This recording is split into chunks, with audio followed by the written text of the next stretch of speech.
everybody. My name is Yvette LeFlore with Healing with Yvette, and I am here with Julie Kick, who is many things, but today we are focusing on her authorship of Weathering the Grief Storm, Learning to Thrive Within Loss. Now, Julie and I met, I'm not even sure how many years ago. It was a long time ago. At least 15, maybe 20. Probably closer to 20. We were both in different arenas of our life, and I connected with Julie as a coach, and she coached me in my business at that time. And I got to know her, become friends with her, follow her on Facebook, saw her fall in love with an amazing, amazing man named John. And we're going to talk about the journey that she and John had. And yes, had being the word. And I would say still have, because it's still an incredible connection. But yeah, today we're going to talk about grief. It's something that Julie and I both are intimately aware of. And I know that there are many of you out there who are weathering your own grief storm.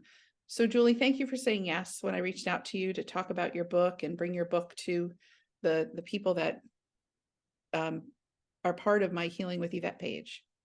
Anything for you, my love. And honestly, I love talking about the book. I love sharing, how I wrote it and why and the journey and all that. So I love any opportunity I have to share, to spread the word about, this, because I think it is an important tool for anybody who's grieving. So tell us, why did you write the book? So the book kind of wrote itself in a lot of ways. I'm a writer. I'm an extrovert. I process out loud, but also by writing. And I've been writing pretty much my whole life. And I have a degree in English and, all that. And I never really did. I wrote a book years ago when my husband and I divorced. We wrote it together, but nothing ever came of that. And so when John got sick, he had stage 4 melanoma. He was diagnosed in 2013. And then re-diagnosed in 14 with stage 4, which is a terminal. I mean, they told us it's a terminal diagnosis. Melanoma is a really aggressive cancer. I always use this opportunity to say, please get your skin checked at least once a year, because had he done that, he probably would be here now. By the time they discovered it, it had metastasized and it gotten into his lymphs. And once it gets inside you, they have immunotherapy for it, which he tried, but it was everything he did was a 50-50, and he always fell on the wrong side of that. So when he was diagnosed, I had already been sharing on Facebook. I mean, it was how I got a lot of my clients. I was very real. People used to say, I feel like, I want to work with you because you're a real person and, I know about you. And so I just shared. I started sharing from the beginning about his cancer, and I wrote throughout his cancer journey, and I wrote after he passed as well. And, it was great. I had such an amazing support community on Facebook. And, every time I posted, people would say, we're praying for you. And, regardless of your spiritual feelings, you can feel it when hundreds of, and sometimes thousands of people are doing whatever they do to send you positive energy, praying, meditating, whatever. And it meant a lot. And I had such a great support community, online because of that. And I turned it into a actual blog. I had a WordPress blog site. And everybody kept saying, you should write a book, you should write a book. And he passed away February 7th, is actually coming up, of 2016. And I planned to write the book in 2017. I actually met with a book coach, spent a lot of money, flew to San Diego, got the whole structure, because I was a coach and trainer. And so I wanted to write a book that I could use if potentially to create a training around, or a workshop or speaking or whatever. And then I planned to write the book in 2018. And then I planned to write and every time I sat down to do it, it was just brutally hard. And, I was basically using the blog and, reworking it. But I had to relive it, the whole thing. And that's interesting. I finally wrote the book in 2021. And we used a boutique publisher and got it published. But as I started doing these types of interviews for the book, I just wasn't really pushing myself. And you know me, I'm a driver. I wasn't pushing myself to get the promotion of it done. And I was talking to a mutual friend of ours, Dana Wild. I think you know Dana. Mm-hmm. And I work with her now too. And she said, maybe it's because it just didn't feel good to talk about it all the time. Mm. And I think she's right. So unfortunately, the book hasn't really had the exposure it deserves, because even just as soon as you said John in this interview, like right here, I'm just like choked up a little bit. So it's interesting that, I wish that I were stronger, because this book deserves to be selling by the thousands, and it isn't. I just got caught up in that. I wish I could be stronger piece, because yeah, you are incredibly strong. And I don't know about you, but there are times, because my husband, as most of you know who are watching this, and if you don't, you will now know, my husband has stage 4 lung cancer. And so it's very, the hearing, you're so strong, is like, thank you. And right. um, so, and you are, and it may not be the time to market it. And the marketing may be done in a different way, like this, right? You get out, Exactly. you actually get to connect with people who are working with those who are grieving. I find that a lot of my clients that come to me are grieving the loss of, whether it's parents or loved ones or children, there's loss. I am here. Part of the reason I'm here is to work with people who are processing grief. So the universe is like, hey, listen, we're going to give you an opportunity to really experience grief. Thank Don't you. you just love that universe when it kicks you right in the butt? Yes. But so going back to the book, I have to say that when I read it, I will say I had it for quite a while, and then I picked it up and I reached out to Julie and picked it up, and I was reading through it. And you mentioned that John was part of, I can't even remember what it's called, but he was taking, what is it called when a trial for Keytruda. It was part of 2 different trials. Yeah. Yeah. But Keytruda was the one that really stuck with me, because that was an immunotherapy that my husband was partaking in. And And it so, would have made him so happy, because they yeah, told him it probably wouldn't work. And he said, if I can help, that was who he was. And when you told me that, my heart just opened. yeah, yeah. So thank you to him for that. So you in the beginning of the book, you mentioned, just want to let you know, the hero in the story dies, right? Be warned, you are warned. You are warned.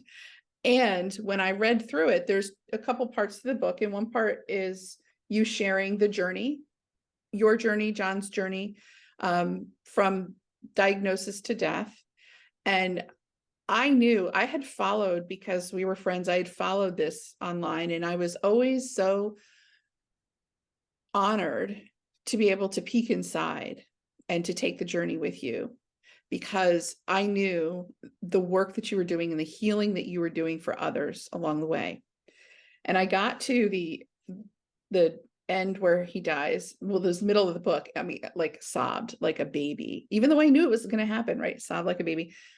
And then put it down for quite a while before I could read the part where you give all of the suggestions that those who are grieving really need to have. So you can, I don't know if you can see this, but I've got all of this earmarked. I'd like to go through a little bit of this with you, if I may. For sure. And let me just say up front, the book is in 3 sections. And like I said, I worked with a book coach, and he really helped me with that structure. So the first part is John's story. The second part is my story, which I think is so helpful for anyone who's lost, because, I've had people tell me, this is the best advice I got when I was grieving, because basically what you're saying is whatever you're feeling is okay. And, there are no rules and yada, yada. And then the third section of the book is the Thrive process, and how to, basically apply that to your own grieving situation. And, as you said, maybe I should have put that part in the beginning, because it is not easy to read. The analogy I use in my introduction is, one of my favorite movies is Apollo 13. And every time I watch that movie, I just hope against hope that they do that shake and the tank doesn't blow up and John Lovell gets to step onto the moon, like that. And that's how I felt about writing this book too. It was like, I knew the ending. Most of my readers knew the ending. And I still just kind of hoped that it'd be a happy ending. And you mentioned analogies, and that's one of the pieces that draws me to your writings, is your analogies. They touch a place that I don't know if the traditional written word can touch, because they just connect something that is the collective consciousness of understanding. And That so, is such a huge compliment as a writer. I mean, I can't even, sometimes I read other people's analogies and I think, man, I should do more of that. So for you to say that, it means a lot. I really appreciate that. yeah, there's actually some I have outlined here, but I will tell you that. So as someone who is an intuitive energy healer and believes in signs from spirit, the first page that I have tagged, you mention, everyone telling you that he was still with you and he was walking beside you every minute. I'm going to skip down and you say, but there were no feathers raining down from heaven or random birds or butterflies. And I had to chuckle, because I do know that you and John set up a word We did. that would allow him, and I don't think you mentioned it in the book, but Well, I don't mention it in the book, but interestingly, I did meet with a psychic and she had I don't know if you watched that thing I shared, but she had a ton of really valid, and then at the end, I'm like, I just have to ask you, did you get any like impressions of beets? And she laughed and I told her the story because it was beet salad. And she said, if it isn't a relevant thing for the medium that they don't really have experience of, it's hard for them to get that. right. So it makes sense. Yeah. Yeah. So you did set up with John beet salad, right? That would be how you would know that he was there and saying hello in his way. And Right. you shared many different times, because I remember those Facebook posts where Oh you yeah. It randomly still happens all the time. I've seen beet salad on Chinese restaurant menus, in buffet lines. I mean, it's insane how often it pops up. It really is. And he said to me when I said it, every time you see beet salad, you're going to know that it's me. So, yeah. So let's talk about your I'm going to just use beet salad for an example, because in your book, one of the things that you impress upon the reader is you unabashedly need to embrace what you're feeling in the moment. If you're Feel going the to feelings. process, Yep. feel the feelings. And so when you first saw beet salad, I mean, there's really no, we can't do a timeline on it, because I'm sure at different times seeing beet salad brings different emotions. Do you have any particular stories or anything you want? Actually, yeah, probably the one that was the most impactful. My current husband, Mark, and FYI, John told me he was going to send me the perfect person, and he did. And I feel like I won the lottery twice, because I never thought I'd find anybody who loved me the way John did. And Mark is, not only does he love me, but he's totally accepting of the grief that continues after 8 years now, and there's no weird jealousy. He's like, he's dead. Why would I be jealous of him? Right. But anyway, we had been, he's from New England. And the first time we visited was around Halloween, and we went to Salem, Massachusetts, which is a cool place to visit at Halloween if you haven't. But they had this like psychic fair, and you could pay $50 for a medium to do a reading. And so he's like, you want to do this? I'll pay for it. And he did. And he went off, and I sat down with the worst medium on the face of the planet. Like, I mean, my, 4-year-old, 3-year-old granddaughter could have done a better reading than this woman. I mean, she got nothing right. She kept referring to like these women who, I mean, it was the worst, nothing at all. And so I walked away, and John met me. It was in a mall, and I broke down, and I was really upset because I had been, hoping, obviously. And he goes, well, let's go get some lunch. So we go into a English pub, and we sit down, and I open the menu, and there's beet salad in an English pub. I mean, come on. And he goes, that's all you needed right there. And I mean, it happens so often. The other thing that happens a lot are the numbers 1111, or the numbers 11. And that's and I've read a lot about that. But I see that number almost twice a day, actually 4 times a day, because I see 111 and 1111. I almost always randomly look at the clock, and I'm not a clock watcher at that time. And every time I do, I just smile, because I just feel like it's a little tap on the shoulder, Yeah. And our loved ones, they speak to us in different ways. This past week, I was typing about seeing a pileated woodpecker outside my window, and I typed the word winder, W-I-N-D-E-R, which is what my grandmother used to call farts. And I was so crystal clear, because I was writing about spirit connection. I was so crystal clear that she was with me in that moment that I just started to cry. Yeah. So yeah, they definitely send us messages. They do. All right. I want to talk, let me see. Let me just look at my turn down pages. I want to talk, you liken grief to Lent. That was one of my favorite analogies that you gave. Can you share a little bit about that? Or would you like me to read from the passage, or what works? Sure, you can read it if you want. That'd be cool. You talk about, can you just share what Lent is for those who may not know? Yeah, so I was raised Episcopalian. I'm not a practicing religious person anymore, but I was raised Episcopalian, which if you're going to do any religion, I personally think it's the best. They're all about love and acceptance. And, I have a lot of gay friends who are Episcopalians. And anyway, Lent is the period of time from like after Epiphany until Easter. That is like the journey of, with the 40 days and 40 nights, whatever that, or the time that Jesus spent in the desert. And, and then at the end of Lent is the crucifixion, and Easter celebrates the rising again, Jesus rising from the dead, pushing the stone away from the tomb, fulfilling his promise, basically. So that's the reference for Lent. And it just became really clear to me as I went through that first time without John, what you're about to read, and probably about why that I compared the two. I'm not sure if I'm Maybe reading. not. I don't know. But you read it and then I'll fill in the blanks. Okay. The thing about Lent is there's a defined end to it. You can circle Easter Sunday on the calendar and look forward to the celebration. If you give something up for Lent, it's temporary. You literally see the light at the end of the tunnel. Not so with grief. It's why grieving is so hard, because there's no way of knowing when you'll feel true joy again, when you'll feel like you're in control again. I was plugging back in and walking through my life knowing it would happen, but not knowing when it would happen was a foreign and very difficult thing. Absolutely. And, part of what I talk about before that passage is the fact that as a kid, I knew the liturgy because Anglican Catholic, Episcopalians are Anglican Catholic, and they do the liturgy, the liturgic mass every week. And I knew it by heart.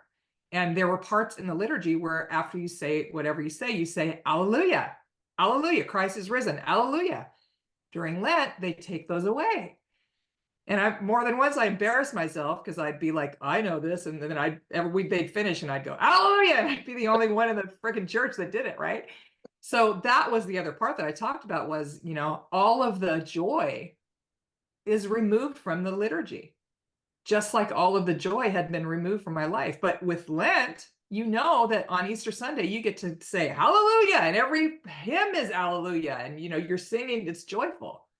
And it's not the same with grief. I mean, I still have moments of grief. And like I said, it's been 8 years. And I think that's so important in a culture that, we live in a culture that wants you to put a timeline on grief, a timeline on they tell you how you should do it. They, people are uncomfortable with it.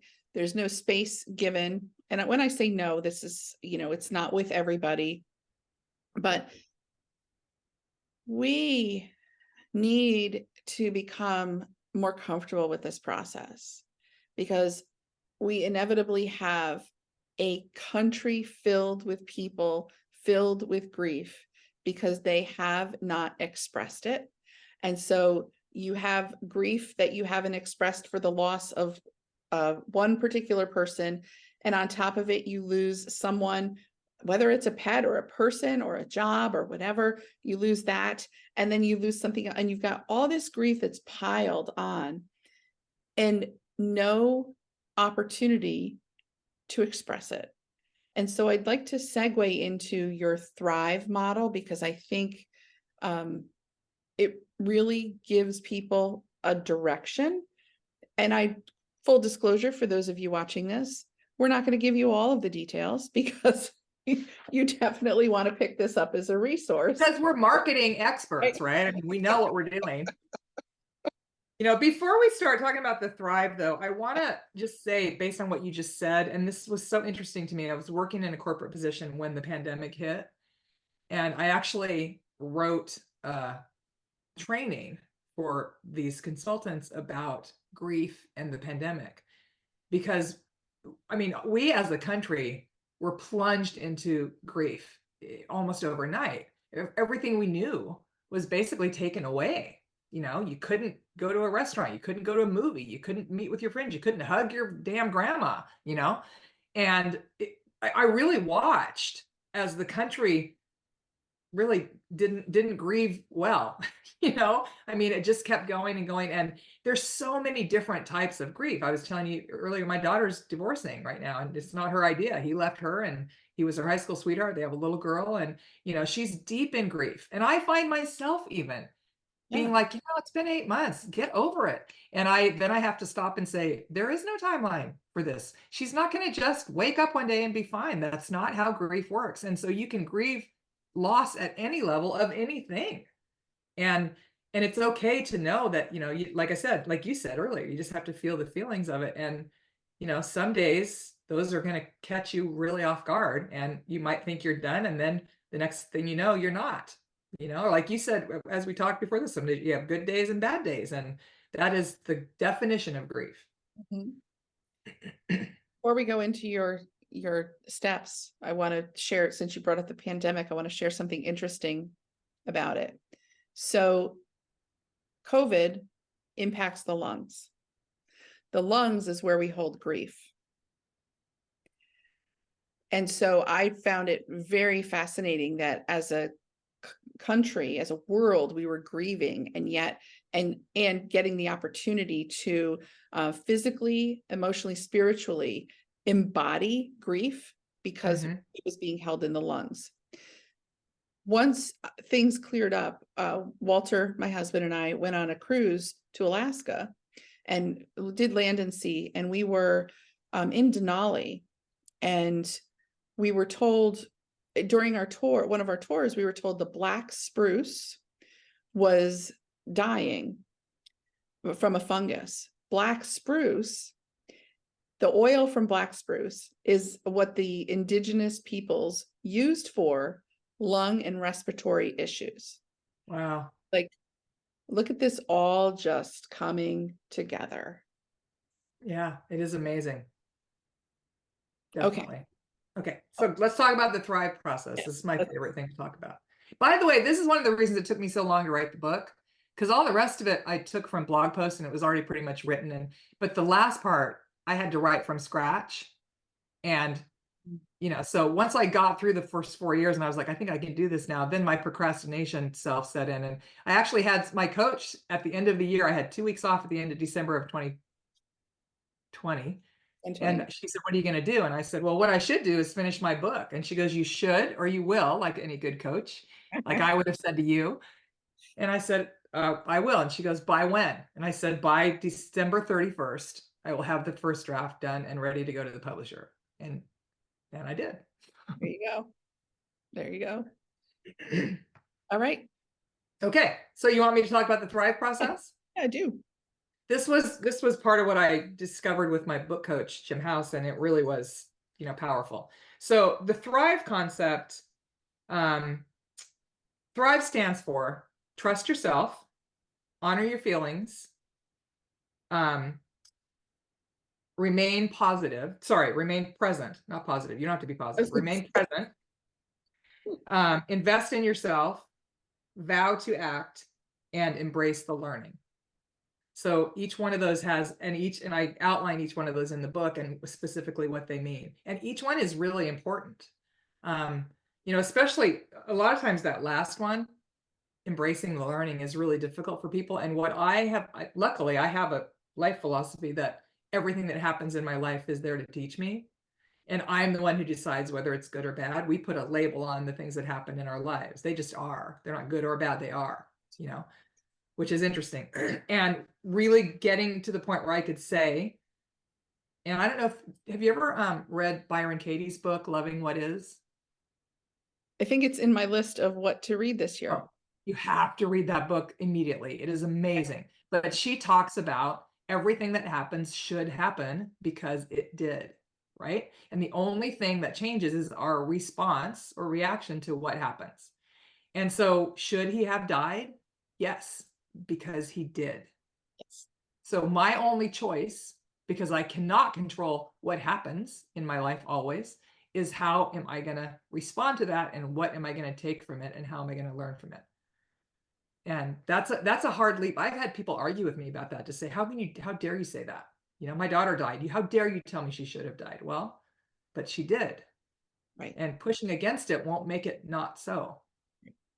You know? One of the things that, when you talk about embrace the learning, the E part, one of the things that I've had to embrace as an energetic healer is that, and I teach, everybody has their journey, but to be married to somebody whose journey is with cancer, and to allow that him to have his process, and not, because I can't intervene with his process because it's his process.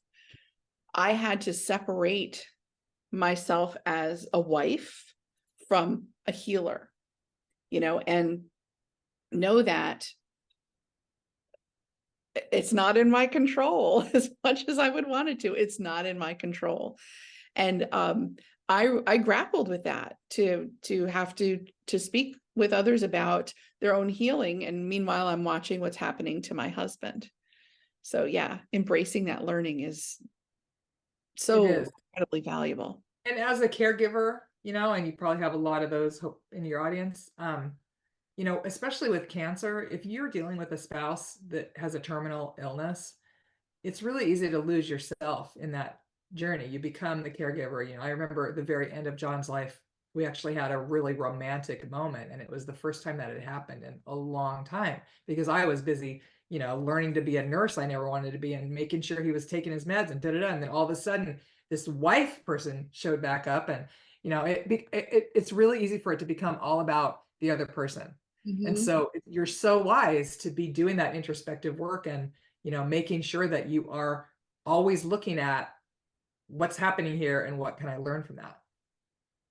I was fortunate enough to be along in my personal journey that I can still picture Walter sitting on the couch and me sitting in the chair, and him saying to me, because he had found out over the phone probably about 4 or 5 hours earlier that he had a growth and it was cancerous, but they didn't know anything about it. And he had been sitting with it. And I still remember him. It's okay. Him telling me. And I said to him, you're going to have your journey. I'm going to have my journey. And we're going to have our journey with this. Like, I knew it from that moment.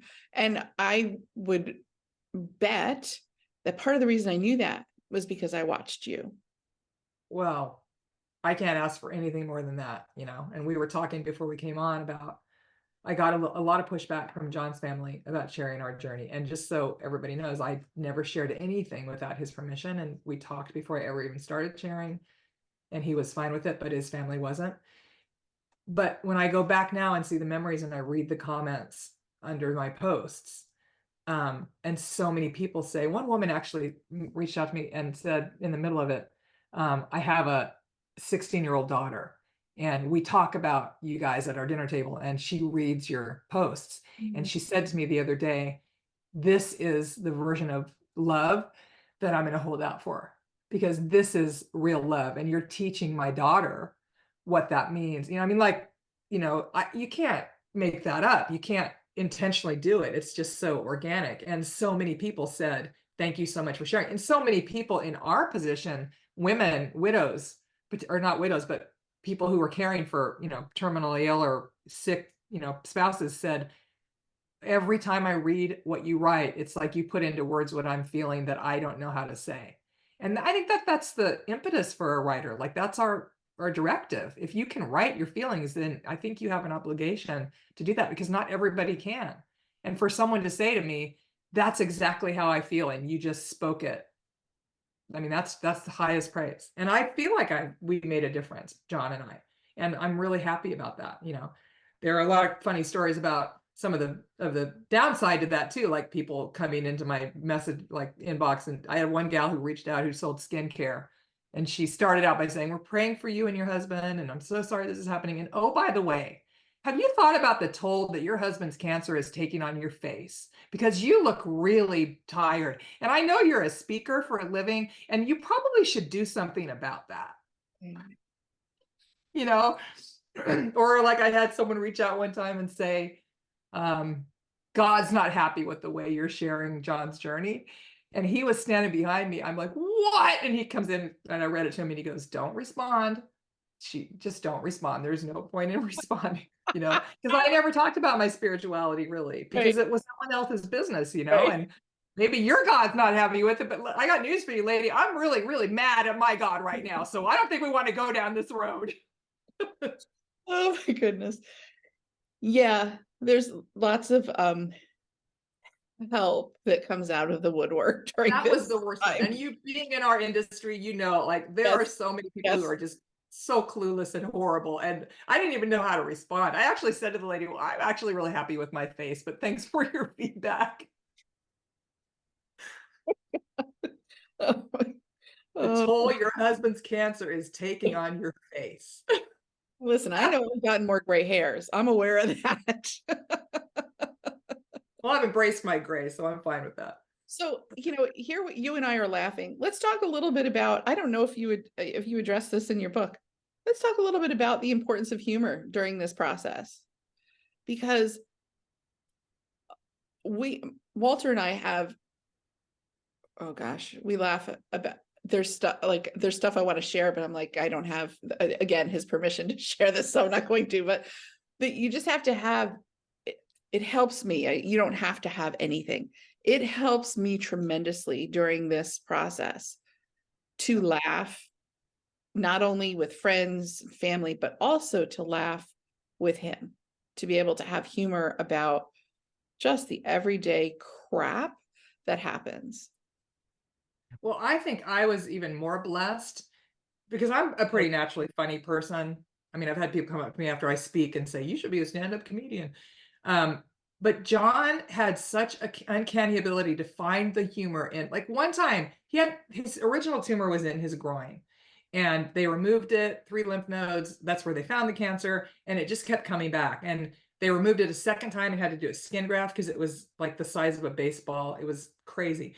And so the third time it started to come back, the physician, the oncologist in Walla Walla, our local oncologist, we spent a lot of time at Seattle Cancer Care Alliance too, but he said, you know, you could lose your leg. And I'm just like, and he walks out and John goes, well, good thing I know how to kneeboard, huh? Like, what did you just say?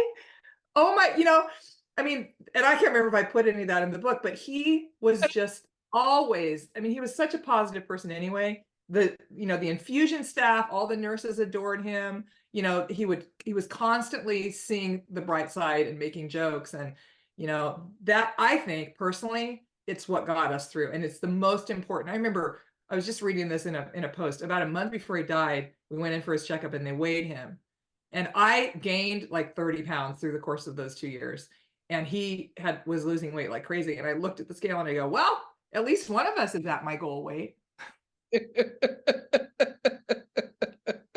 So, yeah, you have to. And laughing is the best medicine of all. I mean, I've heard of cancer patients who watch comedies, while they're in chemo to make themselves laugh. I 100% agree with that. Speaking about weighing yourself, I'm going to share this because it cracks me up. Every time Walter goes in to weigh himself, not every time now because I've finally have him convinced to do this, but he would get on the scale wearing like this heavy winter coat. Like only a man would get on the scale. And we stripped down into everything. Women are like, let me take the earrings off. Yes. Oh, that's hilarious. Oh my God. Yeah. So Julie, tell everyone how they can reach you, how they can find the book, how they can connect with the knowledge and and I say this to all of you who are, whether you are you're in the midst of grief, the beginning of grief, wherever you are on your grief trajectory, this is a book to read. And if you're not sure whether you want the first half of the book, where I already told you that I cried like a baby, definitely start with the last part if you need to, but get this, you will feel this sense of validation, like you were saying, Julie, about people saying, you said exactly what I was feeling. There were times where I read it, I'm like, yes, oh, that. Well, I always say it's a quick read. You can read that book in about 2.5, 3 hours, but it's not an easy read. And most people don't just go through the whole thing, because you get to the end of the first section and you need a minute, because it is brutal. I mean, it was brutal and it is brutal, and I'm an honest human being and an honest writer, and but like the beginning, in fact, I'm pretty sure that the beginning of the second section, the very first thing I say, I'm going to find it because I'm almost positive. Yeah, part 2. So, isn't there? Where is it? I'm just somewhere in the book, right at that inflection point. I say, okay, let's just take a deep breath. Everybody breathe for a minute, and acknowledge that was hard, and now we're moving forward. I remember where that is. If I would have been thinking ahead of time, I would have. But anyway, I mean, it's definitely a difficult part of the book to read, for sure. So yeah, you get through that, and then it gets easier after that. So how can people find out more about So yes, that was the question. It's weatheringthegriefstorm.com. Very simple domain. And that webpage, my beautiful stepdaughter Chelsea did. You'll see me with dark hair, because my last professional photos were before I decided to let my hair go gray. So I look about 10 years younger. But anyway, weatheringthegriefstorm.com. There's a link there to the Amazon author page, which is the easiest way to buy it. I also have a couple links there for people because when I first wrote it, everyone had been saying, you should write the book, you should write the book. And then I went, okay, I wrote the book. And a lot of people said, oh, I want an autographed copy. So if you want an autographed copy, it costs more, but because I have to send it from here, but there's links on there. There you go. You have an autographed copy. Exactly. There's links on the website for that too. And then there's also some great testimonials. Like I said, I used a boutique publisher, and they were from Canada, and they were getting pre-readers for me so that we could gather testimonials. And one of the women that they got, we're still really good friends. You'd really love her. Her name's Tara Wild. And she's from the Vancouver area. I think they moved to Kamloops, but she's a intuitive, yoga. Anyway, during the pandemic, her husband, who was a filmmaker, went out for a drive just to get away and never came back. And he drove up into the mountains. They found his car. They never found his body. And she's fairly certain, because she's gone back and intuitively knows that he was washed away by a mudslide. And but she had 2 little kids, and we spoke after she read my book, and her testimonial is on that page. But she said, of all the books people recommended, of all the books I read, yours was the only one that gave me hope, and that truly helped me feel like it was okay where I was, and that I could move on, which meant the world to me, obviously. I mean, Yeah, I think that's that bit right there, that sound bite of, you're okay exactly where you are. And that's what I want all of you who are watching this to know. Wherever you are in your journey, it is okay exactly where you are. Yeah. And if you want to reach out to me on Facebook, there is a page for Weathering the Grief Storm, a Facebook page, but I'll be totally transparent and tell you that I don't spend a lot of time on there. If you reach out through there, I'll get the message. But also you can just find me, Julie Kick, my personal profile. And if you want to reach out to me that way, that's fine too. I'm always happy to communicate, offer support. I mean, especially in this community of people who need support around loss and grief. Thank you. And you can find me at healingwithyvette.com or Healing with Yvette on Facebook. And you were talking about how you processed out loud. I created a smaller community. It's a private community where none of what is shared there is public seeing. It's called Healing Out Loud with Yvette. Oh, nice. Yeah. Because I believe that my tagline for my business is when one heals, we all heal. And so that out loud piece makes a difference for people. Yeah, I got to go join that group because I'd love to be a part of that. Well, thank you again, Julie, for sharing your story, for being here, for saying yes, and for making the difference that you make. It is great. I just love you to bits, Yvette. I always have, I always will. I just think you're one of the most amazing humans in the entire world, and sending you so much light and love. And thanks so much for doing this with me. Thank you.